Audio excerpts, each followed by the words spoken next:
السلام عليكم، الله يمسيكم بالخير. اليوم قصتنا وقعت عام 2006.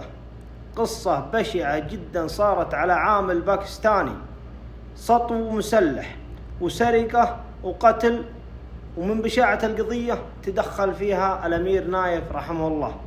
طبعا القصة وقعت على طريق زراعي يربط محافظتين مع بعض، وفي أحد الأيام ورد مركز الشرطة بلاغ الساعة 4 الفجر إن فيه دنة متوقفة في منتصف الطريق وعندها شخص متوفي بعدة طلقات. باشروا رجال الأمن القضية. بعد ما وصلوا رجال الأمن إلى موقع القضية حصلوا رجل باكستاني متوفي بعدة طلقات في رأسه وفي رجله.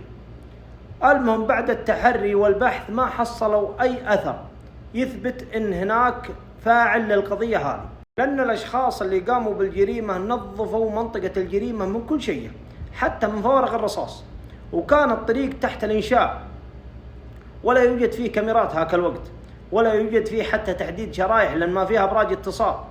وبعد 8 شهور من البحث والتحري أصبحت القضية شبه مجهولة.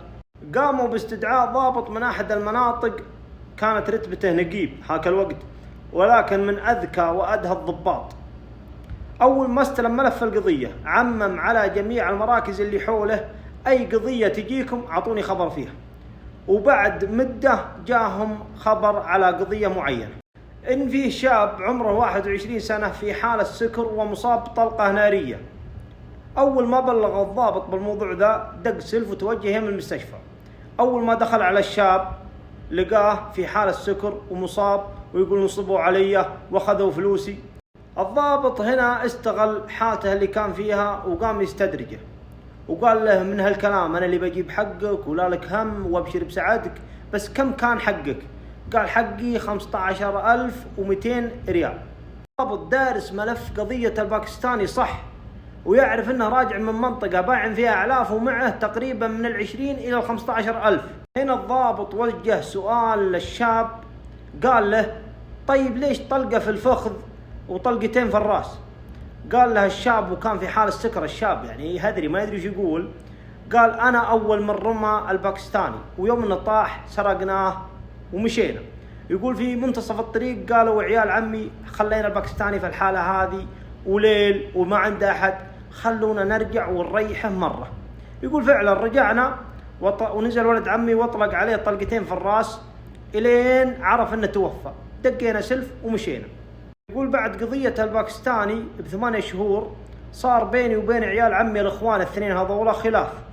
يقول تهاوشنا عند سرقة أو فلوس، يقول فرموني وحذفوني ومشوا راحوا لمزرعتهم.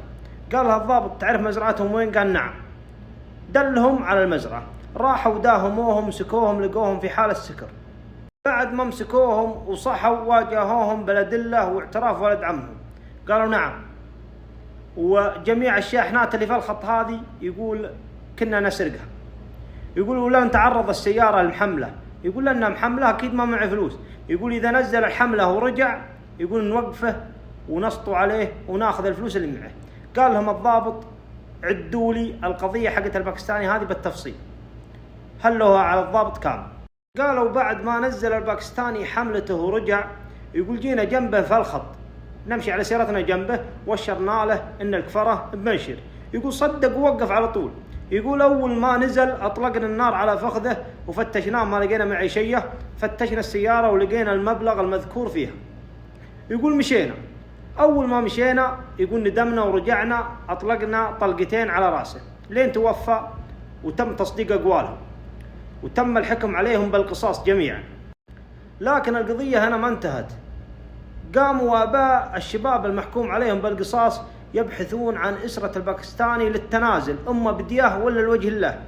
قاموا يدورون من شيوخ القبائل في باكستان ومن الوجهاء اللي في باكستان لين حصلوا شخصيات معروفة وحجزوا لهم وراحوا لهم طيران. أول ما وصلوا باكستان اجتمعوا بالشخصيات المهمة وتوجهوا إلى قرية أهل القتيل، ولقاهم بأشد الحزن عليه، هو العائلة الوحيد لهم وله عيال وله أسرة. ما قعدوا عندهم وبعد الترجي قدروا أنهم يقنعونهم بالتنازل بالدية، وتم تحديد الدية تقريبا 1,000,000 ريال سعودي.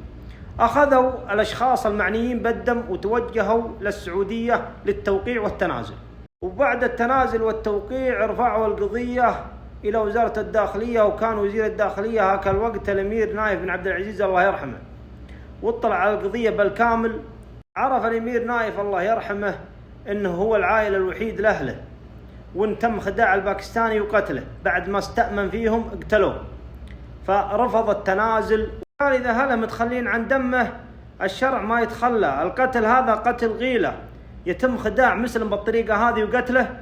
بعدها سأل الله يرحمه قال كم بقى عن وقت القصاص؟ قالوا بقى له وقت طويل. قال لا كحد أقصى 3 أيام، وتم تنفيذ حكم القصاص فيهم، وانتهت القصة، والله يرحمهم جميعا ويعفي عنا وعنهم.